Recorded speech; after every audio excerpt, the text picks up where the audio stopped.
자, 오늘 하나님 말씀은 요한복음 7장입니다. 요한복음 7장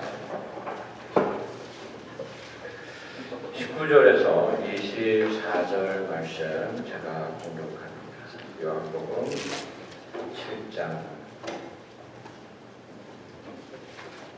19절 모세가 너희에게 율법을 주지 아니하였느냐? 너희 중에 율법을 지키는 자가 없도다. 너희가 어찌하여 나를 죽이려 하느냐? 우리가 대답하되 당신은 귀신이 들렸도다. 누가 당신을 죽이려 하나이까? 예수께서 대답하여 이르시되 내가 한 가지 일을 행하매 너희가 다 이로 말미암아 이상히 여기는도다. 모세가 너희에게 할례를 행했으니 그러나 할례는 모세에게서 난 것이 아니요 조상들에게서 난 것이라. 그러므로 너희가 안식일에도 사람에게 할례를 행하느니라.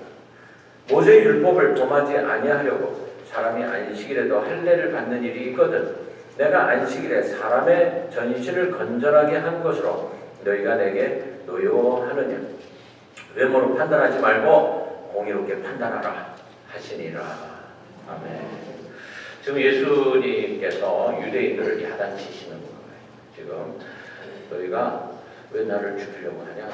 내가 너희에게 한 거는 한 가지밖에 없는데 그게 그렇게도 너희가 나를 미워할 이유냐? 뭘 행하셨길래 그러시는 걸까요? 사랑하라고 그랬어요. 그냥 사랑하는 법을 가르쳤습니다. 그럼에도 불구하고 이 유대인들이 예수님을 공격하고 있는 거죠. 아주 심지어 죽이려고까지 하고 있는 이런 모습을 봅니다. 자, 여러분, 세상에는 두 가지 방탄복이 있습니다. 하나는 전쟁할 때 입는 방탄복이에요. 총알이 뚫고 들어가지 못하게 옷을 입는 이런 방탄복이 있어요. 두 번째 방탄복이 뭐냐면은 고집의 방탄복이에요. 율법의 방탄복인데 이 율법이 내가 만든 나의 율법을 말하는 거예요. 하나님의 말씀이 들어가지 못하게 이것들이 나를 막고 있는 겁니다. 자, 예수님이 무엇으로 우리를 구원하려고 하셨습니까? 하나님의 말씀이에요. 그렇죠? 한마디로 예수님의 무기는 말씀입니다. 그래서 에베소서에 보면 6장에 하나님의 말씀 오른쪽 손에 성령 왼쪽 손에 딱 들고 검같이 써라 그럽니다. 검같이. 그렇죠? 전신갑주를 입는데 이 무장을 하는데 오른손에 말씀 왼손에 성령 이건 뒤바뀌어도 상관은 없지만 아무튼 이렇게 칼같이 사용을 해라 이러시는 거예요. 사람들을 구원하려고 예수님이 이런 말씀을 주셨는데 방탄복을 입고 있으니까 이 칼을 사용해서 도려낼 거 도려내고 고칠 거 고치고 이래야지 되는데 안 들어가요. 칼이 들어가지를 않습니다. 살려야 할 거 살리고 죽여야 될 거 죽이고 이 일을 하기 위해서 예수님이 이 땅에 오신 겁니다. 방탄복 이걸 입고 있어요. 이게 바로 유대인들에게는 율법의 방탄복이었습니다. 그래서 우리가 말씀을 들을 때 여러분들이 교회에 나와서 이렇게 말씀 들을 수 있는 것은 오래전에 여러분들의 방탄복을 다 벗어버렸기 때문에 다 벗어버리고 하나님 말씀하소서 그냥 그 칼이 들어와서 나를 도려내소서 나를 정결하게 해주시옵소서 태워버리고 없애버리고 그래서 내가 넋주 엎드려서 하나님 제가 항복합니다. 그 칼로 그 말씀으로 나를 소생시키소서 그랬던 분들이 지금 여기 앉아있는 거예요. 할렐루야. 그렇지 않으신 분들은 여기 올 수도 없죠. 무장 해제해야 됩니다. 그래서 나도 방탄복 벗어야 되고 다른 사람이 입고 있는 방탄복도 벗겨내야 돼요. 이게 보통 어려운 게 아니에요. 오늘 우리가 깨달아야 할 것이 우리가 지금도 말세에 살고 있다. 이 사실이에요. 예수님이 얼마나 간절하게 우리에게 말씀하고 계시고 변화되기를 원하시는지 몰라요.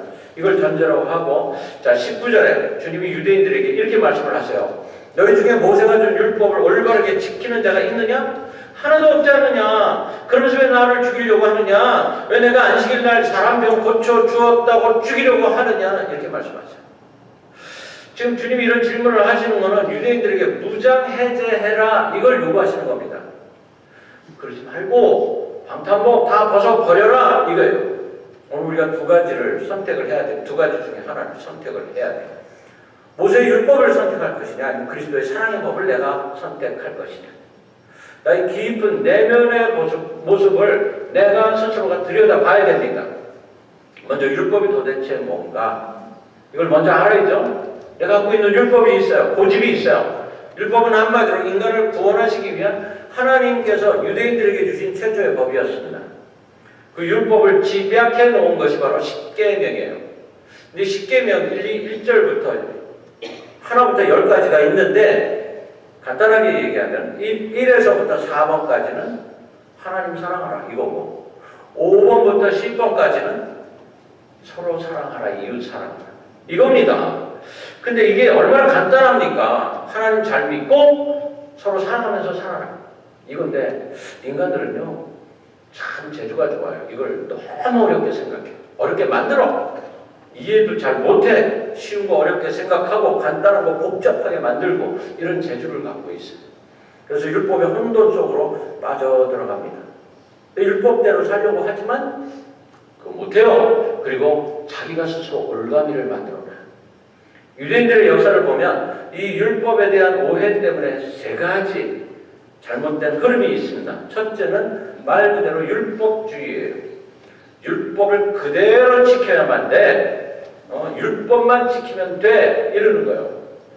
살아가는 거는 제대로 살아가지도 못하는데, 아주 고약한 성격을 갖고 있는데 그래도 나는 율법을 지키는 사람이야. 이러면 된다는 거예요. 그럼 이게 율법주의예요. 두 번째는 반율법주의예요. 반율법주의라는 거는 야, 인간이 원래 약하잖아, 그리고 악하잖아. 근데 우리가 이 율법 다 지킬 수 있어? 못 지켜. 그러니까 율법 포기하고 우리가 어쩔 수 없는 거야 이거. 그러면서 우리가 우리의 영혼이 구원받으면 되고 육체는 구원받을 수가 없을 것 같아. 그러니까 육체 속에 있는 동안에 율법하고 관계없이 살자.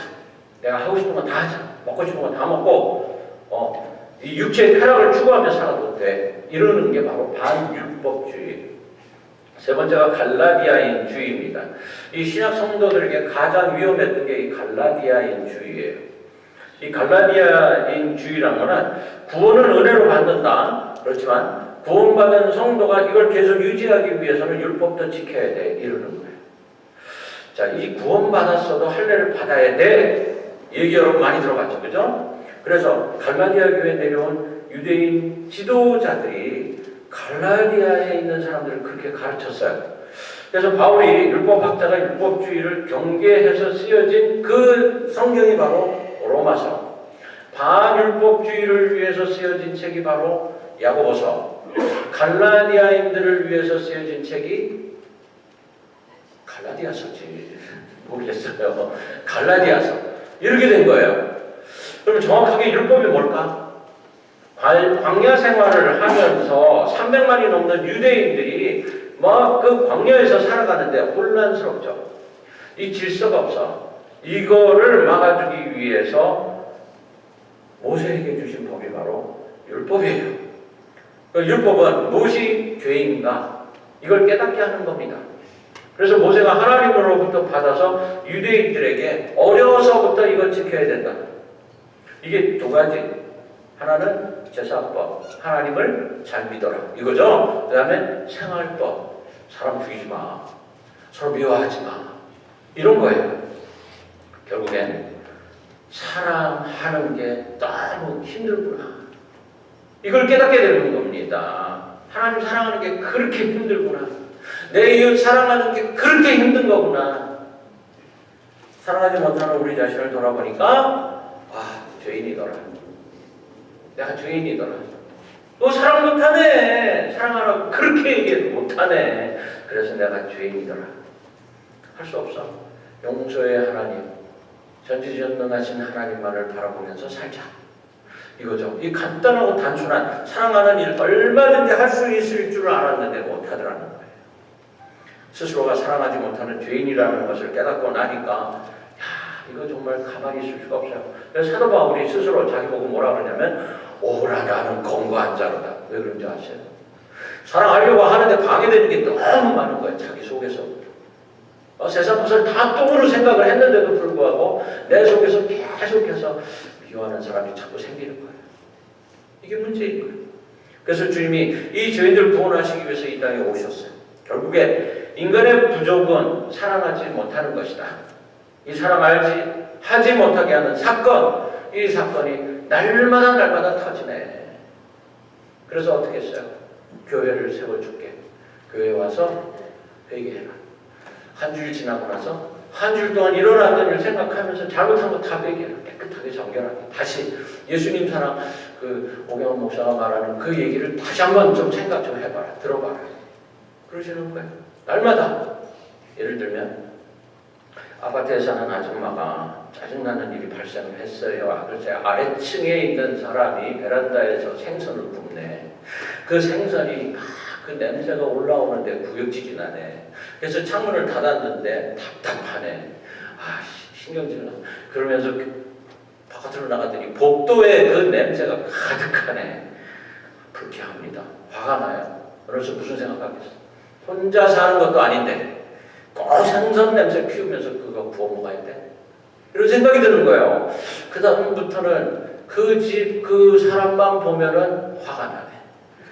어제는 그 집 아이들하고 우리 아이들하고 싸우는 걸 봤어. 내가 보니까 분명히 내 아이가 먼저 그네를 타고 있었는데 그 집 아이가 와서 뺏어 타는 것을 봤어.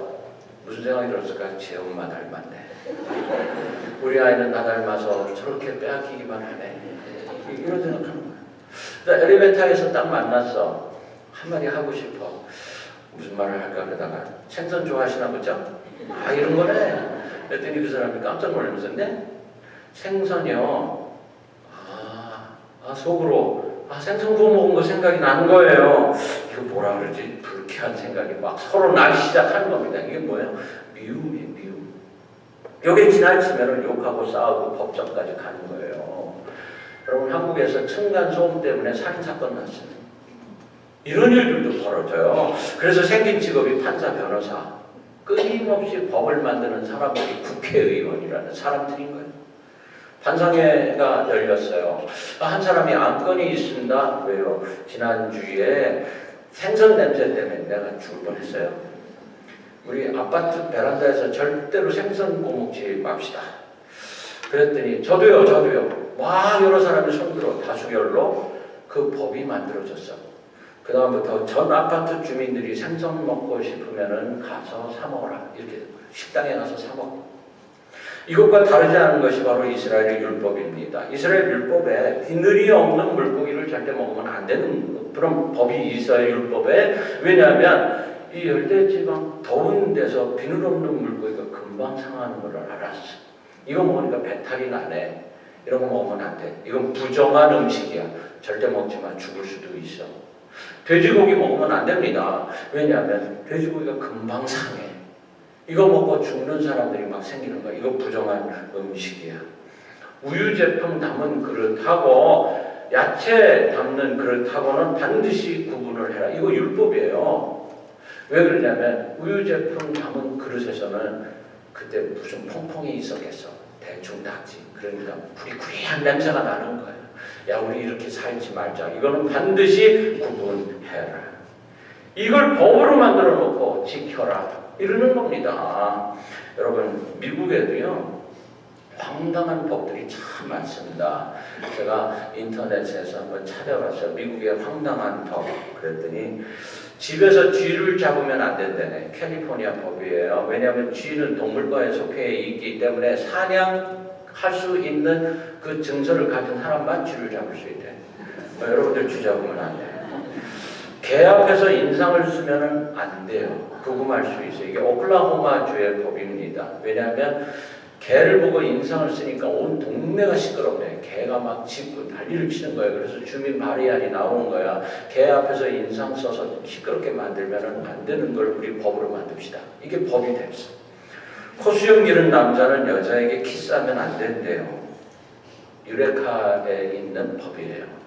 왜냐하면 어떤 여자가 우리 남편 코수염 때문에 난 정말 싫은데 자꾸 뽀뽀하려고 그래요. 이거 못하게 해주세요. 그랬더니 또 여러 여자들이 저도요 그래서 그게 법이 됐어요. 아내의 머리털은 남편의 소유랍니다. 미시간주 법인데 어떤 여인이 자기 머리 다듬는 게 너무 싫어서 빡빡 밀어버렸대. 그랬더니 남편들이 나 저거 정말 보기 싫으니까 이거 주민 발의하는 법을 만들었어요. 뭐라고요? 아내의 머리는 남편의 소유다. 이렇게 얘기한 거야. 내 허락 없이는 절대 안 된다. 결혼식 날 낚시나 사냥을 가면은 그 날짜만큼 부인하고 함께 잘 수 없다. 이게 일리노이주의 법이랍니다. 뭐 별게 다 있더라고. 뭐 그냥 몇 가지만 제가 말씀을 드린 거예요. 그런데 이거를 사랑의 법으로 바꿔야 된다는 거예요. 사랑의 법으로. 율법하고 지금 우리 지키고 있는 이 법하고 하나도 다른 게 없어. 똑같아. 사랑의 법으로 바꾸자. 그래서 빡빡 미는 아내 머리통 너무 이쁘다. 이러라는 거지. 결혼식 날 사냥이나 낚시 가는 사람 신혼여행 같이 가면 되지. 이러라는 거예요. 그래서 주님께서 말씀과 비교를 한번 해보면 23절에 뭐라 그러냐면 모세의 율법을 어기지 않으려고 사람이 안식일에도 할례를 받는데 내가 안식일에 한 사람의 몸 전체를 성하게 해주었다고 해서 너희가 어찌하여 나에게 분개하느냐. 겉모양으로 심판하지 말고 공정하게 한번 심판을 해봐라. 이게 예수님 말씀이에요. 얼마나 답답하셨으면 이런 말씀을 하십니까? 너희는 마음대로 코에 걸면 코걸이, 귀에 걸면 귀걸이식으로 하면서 내가 생명을 가지고 살려내는데도 뭐라 그러냐. 주님이 19절에 율법을 지켜야 한다고 했으면 똑바로 지키든지 말도 안 되는 그런 율법으로 나를 죽이겠다고 하고 질책을 하시는 거예요. 내가 뭐 했는데? 사랑하라고 그랬잖아. 사랑하라고. 여러분 무엇을 근거로 예수님이 1000년이 넘게 조상 대대로 지켜온 이 율법을 깨부시려고 하는 겁니까? 바로 하나님의 새로운 법, 사랑의 법. 사랑의 법을 적용을 해야 돼요. 생선 못 구워 먹게 한 법을 깨부셔야 돼. 뭐라고? 우리 냄새 참읍시다. 사실 나 청국장 너무 좋아해. 나 청국장 맨날 끓여 먹어. 그 냄새도 얼마나 지독해. 먹는 사람들은 그 냄새 잘 몰라요. 우리가 참아줘야지. 여러분 실제로 우리 한인교회가 미국 교회에 빌려가지고 김치 냄새 풍긴다고 해서 쫓겨나는 교인 많아요. 그런데 그 사람들이 어느 날은 눈 열고 들어와서 김치 먹어. 같이 먹으면서 이렇게 맛있는 거 어떻게 너희들끼리만 먹냐. 같이 먹어. 어떻게 해서 그렇게 할 수 있어요? 사랑의 법으로 하니까 그게 되는 거예요. 사랑의 법으로. 용서할 수 있어야 돼요. 진정으로 사랑할 수 있어야지 됩니다. 진정한 사랑의 모습을 십자가의 도로 주님이 완성을 하시는 거예요. 십자가를 향하여 한 발 한 발 걸어가시는 그 주님은 이 율법의 올무에 걸려있는 그 유대인들을 껍데기를 하나씩 하나씩 벗겨가고 있는 겁니다. 병든 자를 치료하는데 그날이 안식일이고 평일이면 어때? 생명을 살리는 일을 하는데 주님의 사랑의 법을 이 땅에서 실천하는 저와 여러분들 되기를 주의 이름으로 축원합니다. 한국의 탤런트 김혜자 씨가 책을 썼어요. 꽃으로도 때리지 마라. 이런 책을 썼어요. 근데 그 책에 보면 참 정말 눈물 아니면 읽을 수 없는 그런 내용들이 참 많습니다. 거기에 이런 이야기가 있어요. 아이들의 눈곱을 파먹는 파리들, 길바닥은 온통 더러움으로 가득 차 있는데 나는 그곳에서 지창금 때문에 딸을 낳으면 독초를 먹여서 죽이는 걸 봤다. 이런 사람들이 사는 그거. 아버지가 진 $50 빚 때문에 노예가 되어서 하루 종일 그 코코넛 껍질로 밧줄 꼬고 입담배를 말아야 되는 눈이 커다란 어린아이들. 이런 걸 봤다. 이런 이야기를 합니다. 그분이 쓴 이야기가 더 많은데 제가 다 읽을 수가 없어요. 마지막에 뭐라 그러냐면 내 머리로 이 엄청난 불평등을 이해할 수가 없다. 나의 하나님, 내가 믿는 그 하나님은 도대체 무엇을 하시는지 모르겠다. 요한일서 3장 18절에 보면 자녀들아 우리가 말과 혀로만 사랑하지 말고 오직 행함과 진실함으로 하자 그랬습니다. 주님은 율법을 부수고 사랑의 법을 세워나가고 계시는 거예요. 우리가 참 주님의 그 넓고 깊은 사랑, 그 큰 사랑의 손을 느끼고 살고 있으면서도 그걸 좀 행하라고 그러는데 그거 못합니다. 그렇죠? 저도 눈병에 걸려서 눈동자가 보니까 반으로 줄어들어 있어 안 보이는데 이런 아이를 멕시코 까마르에서 본 적이 있습니다. 간단한 치료를 하면은 살 수 있었고 볼 수 있었는데 그런 거 못해서 사랑의 손길이 필요한 것이 너무 많습니다.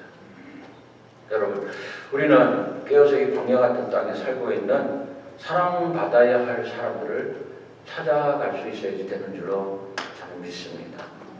그들을 통해서 진정한 사랑, 하나님의 사랑을 감동으로 깨달을 수 있게 내가 그것을 할 수 있어야지 된다는 거죠. 아르헨티나의 골프 선수 중에 로버트 빈센조라는 사람이 있는데 우승을 했대요. 상금을 받았어요. 그걸 들고 나가는데 갑자기 초라한 어떤 젊은 여인이 다가오더니 뭐라 그러냐면은 자기 아이가 있는데 몹쓸병에 걸려서 지금 죽어가고 있다 이렇게 말하는 거예요. 그래서 이 빈센조가 그러냐고 그러면서 자기의 그 상금으로 받은 그 돈을 뒤에 사인을 딱 하고 줘버렸어요. 가서 고쳐라 그랬어요. 며칠이 지난 다음에 그 클럽에 있는데 골프 그 직원이 다가와서 말을 하는데 뭐라 그러냐면 당신 지난주에 우승하고 나갈 때 어떤 여인을 만났죠. 그걸 몇 사람이 봤다고 저한테 얘기를 하는데 그 여인이 이런 얘기 했죠. 예, 그런 얘기 했어요. 그래서 당신 상금 줬는데 그 여인 사기꾼이요.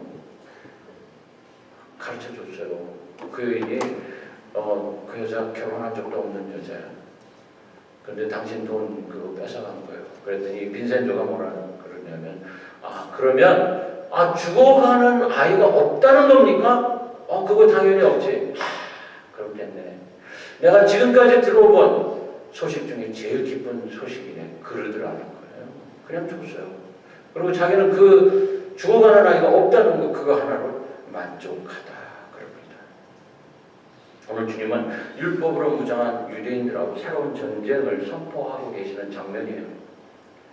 저와 여러분들도 이 십자가의 사랑을 선포하고 그리스도의 사랑을 시작하실 수 있기를 간절히 바랍니다. 24절에 외모로 판단하지 말고 공의의 판단으로 판단하라. 무슨 뜻입니까? 눈에 보이는 것으로 세상적인 것으로 판단하지 말고 영적인 것으로 판단해봐라. 그 안에 보이지 않는 곳에서 역사하시는 하나님의 의를 찾아내니 하나님의 사랑으로 판단해봐라 그럽니다. 그러기 위해서 내가 내 안에 있는 율법을 부셔야 돼요. 율법을 걷어내야 돼요. 새로운 사랑의 법으로 무장할 수 있어야지 됩니다. 그래서 이 땅에 주님의 왕국, 주님의 나라를 건설해 가시는 저와 여러분들 되시기를 주의 이름으로 축원합니다.